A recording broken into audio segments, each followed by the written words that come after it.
En bref, cette semaine, inondation. Le ministre de la Défense Harjit Singh Sajjan se déplace à Rigaud. Coup d'envoi pour le colloque Les Arts et la Ville. Et le projet de la tour d'eau à Vaudreuil-Dorion va bon train. Depuis plus de 3 semaines, la crue printanière a inondé plusieurs municipalités dans la MRC de Vaudreuil-Soulanges. Et malgré une baisse marquée du niveau de l'eau, plusieurs secteurs demeurent critiques et l'on demande de conserver les digues en place. Le 5 mai dernier, le ministre de la Défense nationale du Canada, Harjit Singh Sajjan, s'est justement déplacé à Rigaud et à Pointe-Fortune afin de bien planifier la suite des choses avec les différents intervenants sur le terrain. C'est le 16 avril dernier que le coup d'envoi a été lancé pour le 32e colloque Les Arts et la Ville par la Ville de Vaudreuil-Dorion et le Conseil des arts de la culture de Vaudreuil-Soulanges. Plus de 350 congressistes issus de diverses communautés franco-canadiennes seront présents. Cet événement d'envergure se déroulera du 5 au 7 juin au Château Vaudreuil sous le thème rassembleur « La culture, une rencontre qui transforme ».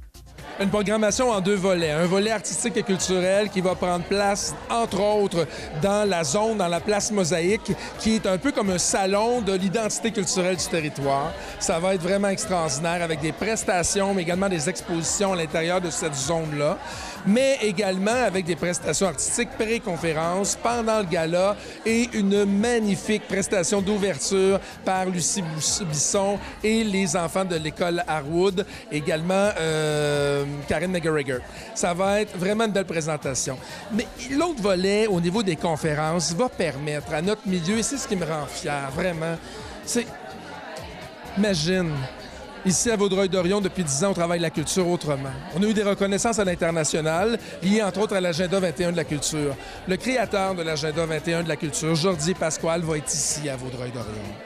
La ville de Lyon, en France, qui se démarque mondialement partout et qui a beaucoup inspiré ce qui se passait à Vaudreuil-Dorion, va être ici pour venir faire sa conférence. Oui, on va être là également pour venir parler de ce qui se passe à Vaudreuil-Dorion avec des citoyens.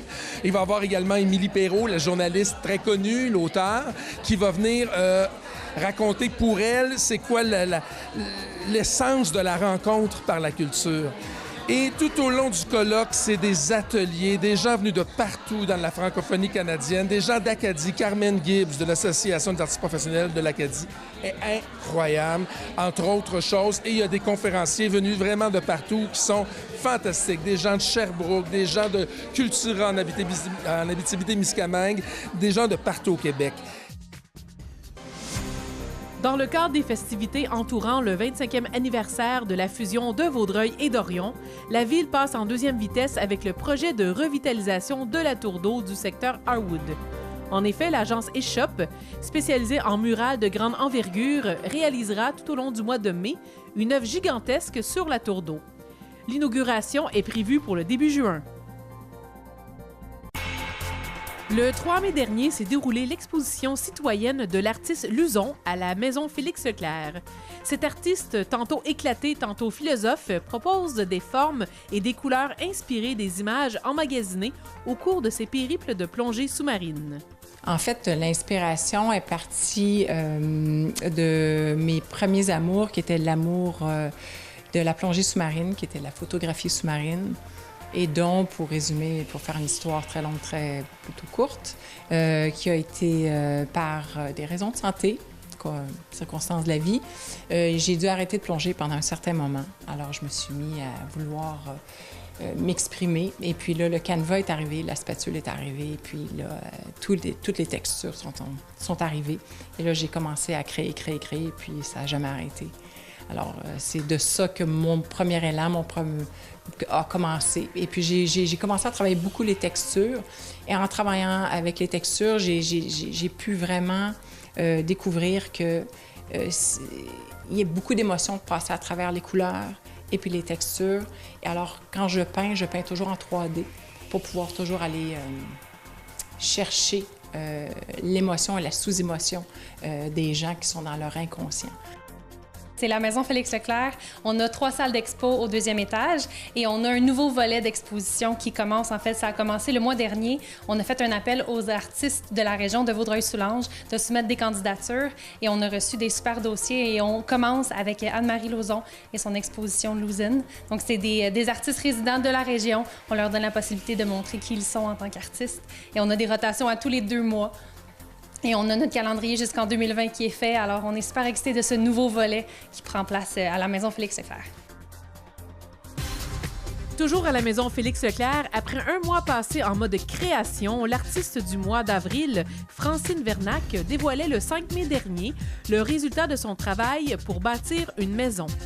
À partir des textes et des thèmes propres à Félix, celle-ci a réalisé une série d'œuvres en 2 dimensions et des livres d'artistes avec des fragments de ses œuvres antérieures. L'exposition se poursuivra jusqu'au 2 juin prochain. Le 17 avril dernier s'est déroulée l'Assemblée générale du Musée régional de Vaudreuil-Soulanges. Pour l'occasion, en collaboration avec le Conseil des arts et de la culture de Vaudreuil-Soulanges, ceux-ci ont procédé à la remise du prix Mérite patrimonial à 2 citoyens de la région, soit Normand Brunet pour la restauration d'un élément significatif du patrimoine bâti de la municipalité d'Écoto et à l'organisme Comquat pour son utilisation innovante de ressources patrimoniales de la région dans le cadre de ses activités en francisation. Le 3 mai dernier s'est déroulé le tant attendu Tressler Fest de la Maison Tressler à Vaudreuil-Dorion. Pour cette 4e édition, 5 microbrasseries de la région ont fait déguster leur variété de bières artisanales. De plus, plusieurs entreprises d'ici ont présenté des plateaux de leurs spécialités gastronomiques pour le plus grand plaisir de tous. La Ville de Pincourt a dévoilé officiellement la programmation musicale de la 39e Journée des pompiers qui se déroulera le 9 et 10 août prochain au Parc Bellevue. C'est le duo Lady Beats, composé de Mélissa Lavergne et de DJ Abeille, qui ouvrira les festivités. Puis le 10 août, André Waters et Elisabeth Blouin-Brathwaite présenteront leur répertoire des années 80 et 90. Et finalement, la tournée Supernova, composée de Luce Dufaux, Lulu Hugues, King Melrose, Ima et Étienne Drapeau mettront le feu à la scène. Le 17 avril dernier, le comité de parents de la commission scolaire des Trois-Lacs a lancé un sondage portant sur la sécurité des déplacements et des débarquements scolaires. La convergence de tous les utilisateurs sur les réseaux routiers aux abords des écoles du territoire augmente les risques pour la sécurité des enfants. Les réponses recueillies permettront de développer une campagne de sensibilisation. Le sondage sera en ligne jusqu'au 17 mai. Le 15 septembre prochain se tiendra la 8e marche annuelle de la Maison de soins palliatifs de Vaudreuil-Soulanges au parc Les Forestiers de Saint-Lazare. Les participants auront la chance de marcher sur les sentiers qui afficheront les couleurs de l'automne et de participer à des activités après la marche. L'organisme Le Tournant annonce aux résidents des MRC de Beauharnois-Salaberry, Vaudreuil-Soulanges et du Haut-Saint-Laurent la mise en place de sa nouvelle ligne de crise et de prévention du suicide sans frais. La ligne est disponible 24 heures sur 24, 7 jours sur 7.